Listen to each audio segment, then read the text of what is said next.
how's it going? This is Jerry Aaron here to make another YouTube video. It is now time for another read-along video on my channel.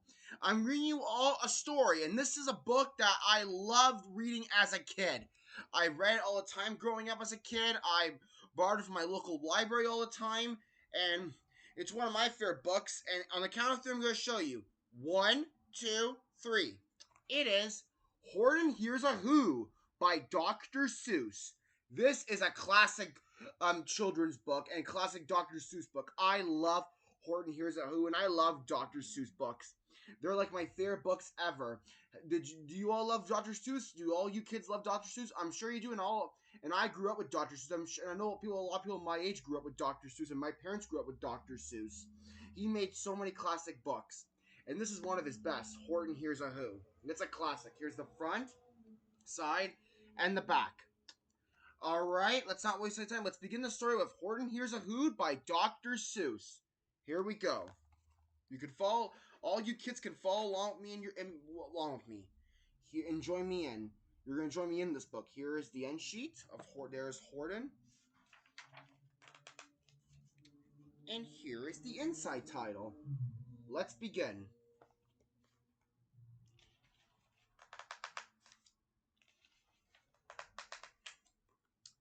On the 15th of May, in the jungle of Newell, in the heat of the day, in the cool of the pool, he was splashing, enjoying the jungle's great joys, when Horton the elephant heard a small noise.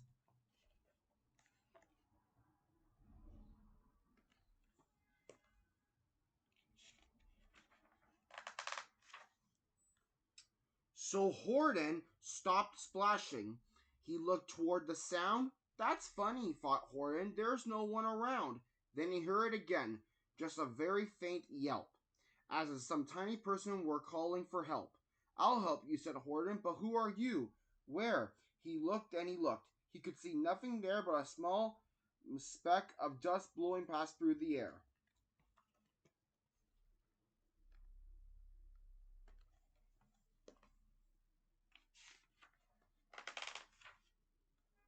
I say, murmured Horton, I've never heard tell of a small speck of dust that is able to yell. So you know what I think? Why, I think that there must be someone on top of that small speck of dust. Some sort of a creature of very small size, too small to be seen by an elephant's eye.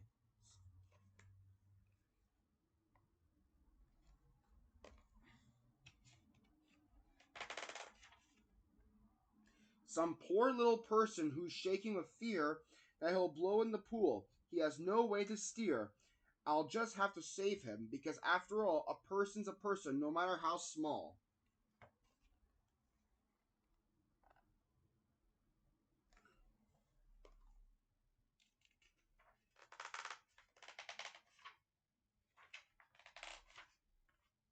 So gently and using the greatest of care, the elephant stretched his great trunk through the air, and he lifted the dust speck and carried it over, and placed it down safe on a very soft clover.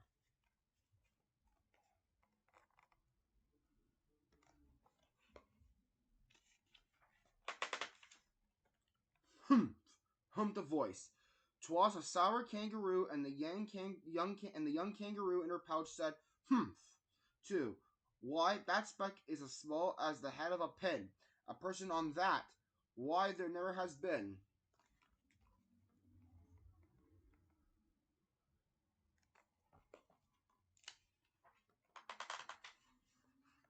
Believe me, said Horton, I tell you sincerely, my ears are quite keen and I heard him quite clearly. I know there's a person down there, and what's more, quite likely there's two, even three, even four, quite likely. A family for all that we know, a family of children just starting to grow. So please, Horton said, as a favor to me, try not to disturb them. Just please let them be.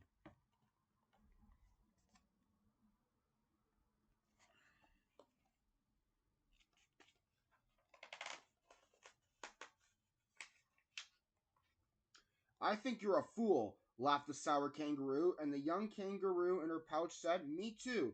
You're the biggest blame fool in the jungle of Newell. And the kangaroos plunged in the cool of the pool.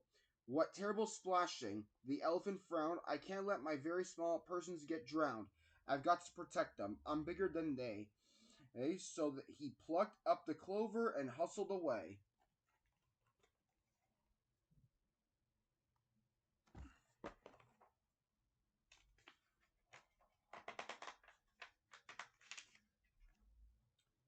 Through the high jungle tree tops, the news quickly spread.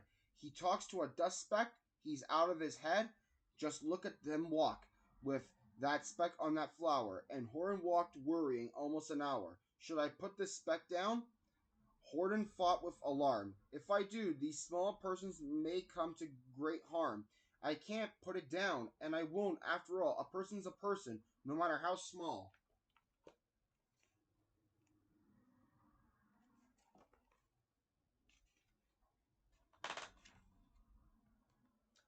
Then Horton stopped walking. The speck voice was talking. The voice was so faint he could just barely hear it. Speak up, please, said Horton. He put his ear near it. My friend, came the voice, you're a very fine friend. You've helped all us folks on this dust speck no end. You've saved all our houses, our ceilings and floors. You saved all our churches and grocery stores.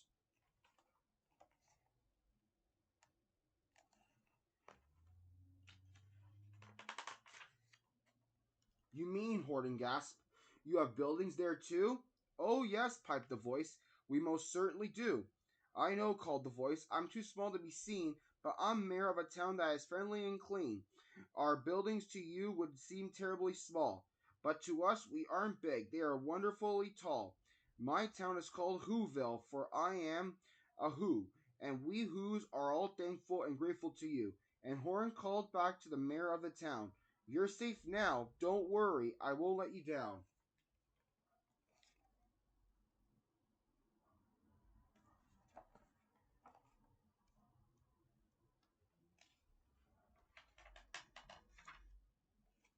Just make sure I didn't skip a page. Hold on.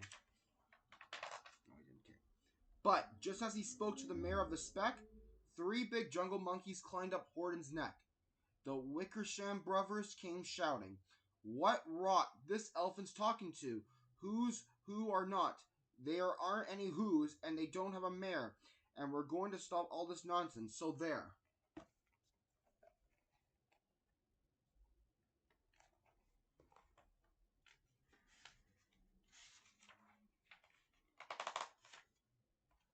They snatched Horton's clover. They carried it off to a black-bottomed eagle named Vlad Ikov, a mighty strong eagle of very swift wing. And they said, Will you kindly get rid of this thing? And before the poor elephant could even speak, the eagle flew off with the flower in its beak. In his beak.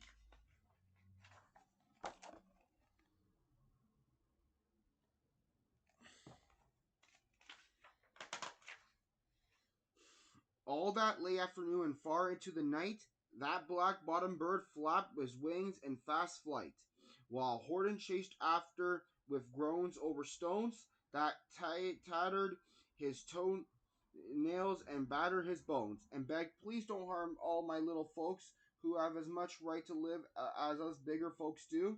But far, far beyond him, that eagle kept flapping and over his shoulder called back, Quit your yapping. I'll fly the night through. I'm a bird. I don't mind it, and I'll hide this tomorrow where you'll never find it.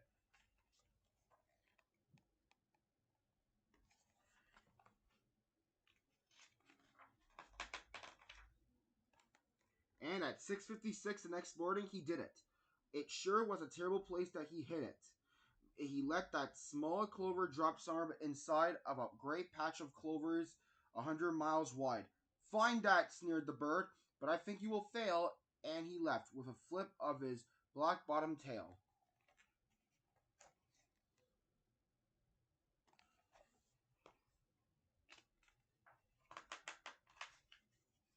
I'll find it, cried Horton. I'll find it or bust. I shall find my friends on my small speck of dust. And clover by clover with care, he picked up and searched them and called, Are you there? But clover by clover he found that the one that he sought for was just not around. And by noon, poor old Horton, more dead than alive, he picked, searched, and piled up 9,005.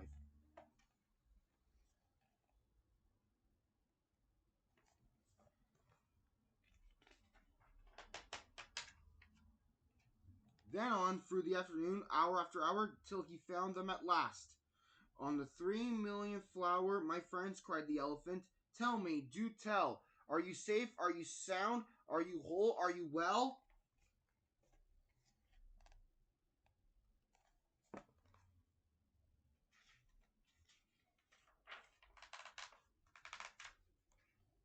From down the speck came the voice of the mayor. We've really had trouble, much more than our share. When that black-bottomed birdie let go and we dropped, we landed so hard that our clocks have all stopped, our teapots are broken, our rocking chairs smashed, and our bicycle tires all blew up when we crashed. So Horton, please, pleaded that voice of the mayor's, will you stick by us? Who's while we're making repairs? Of course, Horton answered. Of course I will stick. I'll stick by you small folks through fin and through thick.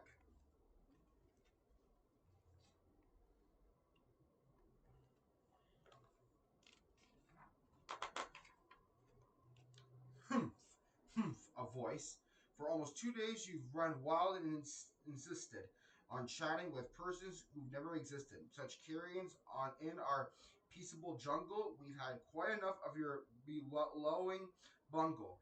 And I'm here to state, snapped the big kangaroo, that your silly nautical game is all through. And the young kangaroo in her pouch said, me too.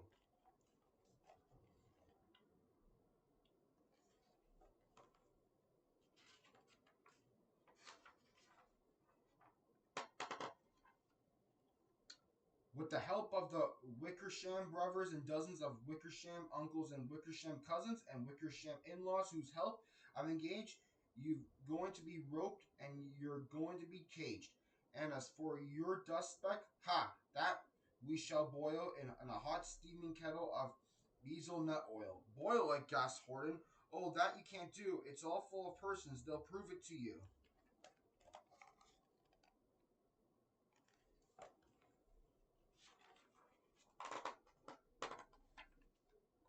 Mr. Mayor, Horton called. Mr. Mayor, you gotta prove now that you really are there. So call a big meeting. Get everyone out. Make every who holler. Make every who shout. Make every who scream. If you don't, every who is going to end up in a bezel nut stew.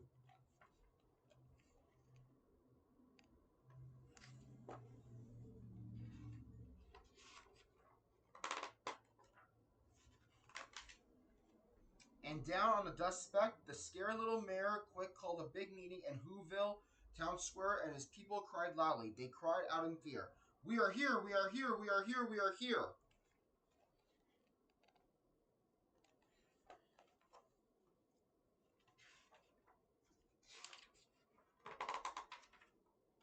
The elephant smiled. That was clear as a bell. You kangaroos surely heard that very well. All I heard, snapped the big kangaroo, was the breeze and the faint sound of wind through the fat, distant trees. I heard no small voices, and you didn't either. And the young kangaroo in her pouch said, me neither.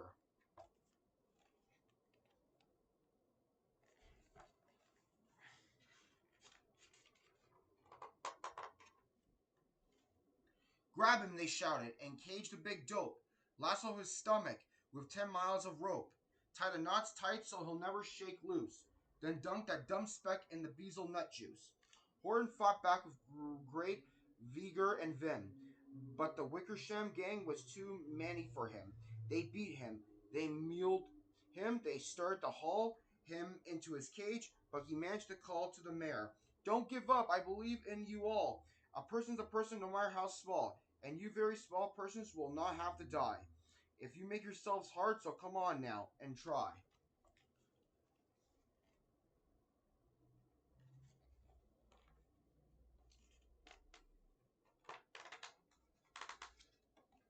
The mayor grabbed a tom-tom, he started to smack it, and all over Whoville they whooped up a racket. They rattled into tin kettles. They beat on brass pans, on garbage pail tops, and old cranberry cans. They blew on bazookas and blasted great toots on clarinets, oompas, and boopats and flutes.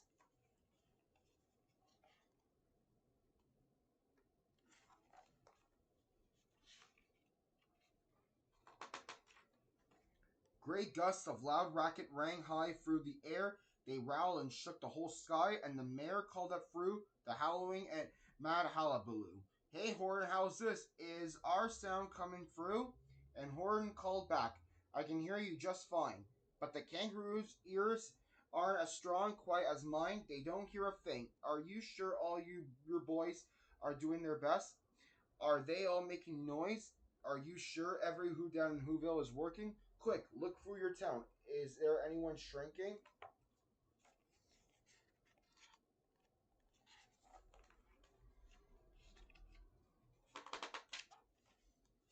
Through the town rushed the mayor from east to the west, but everyone seemed to be doing his best.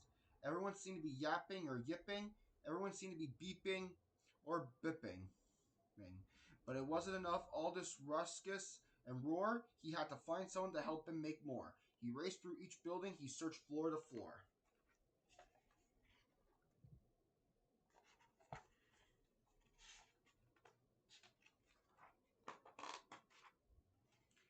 And just as he felt he was getting nowhere and almost about to give up in despair, he suddenly burst through a door, and that mayor discovered one shrieker, quite hidden away in the Fairfax apartments 12J. A very small shrinker named Jojo was standing and bouncing a yo-yo, not making a sound, not a yip, not a chirp, and the mayor rushed inside and he grabbed the young twerp.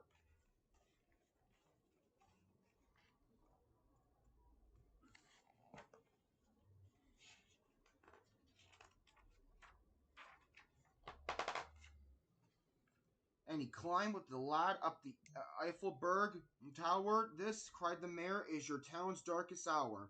The time for all whose have been blood that is red to come to get the aid of their country, he said. We've got to make noises in greater amounts. So open your mouth, lad, for every voice counts. Thus he spoke as he climbed. When they got to the top, the lad cleared his throat and shouted out, Yop!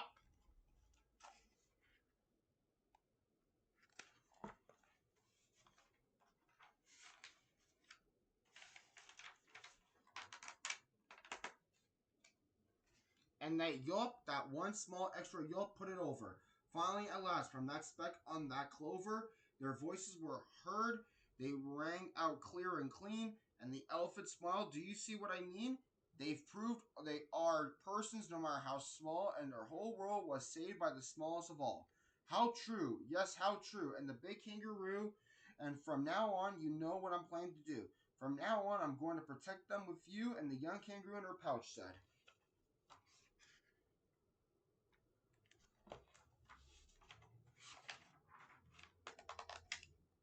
Me too. From sun to summer, from rain when it's fallish, I'm going to protect them, no matter how smallish. And that's the end of our story. We come back to the end sheet. That looks beautiful. What an awesome book. Horton Hears a Who by Dr. Seuss. Like I said, I hope all you kids and adults enjoyed the story. I did too.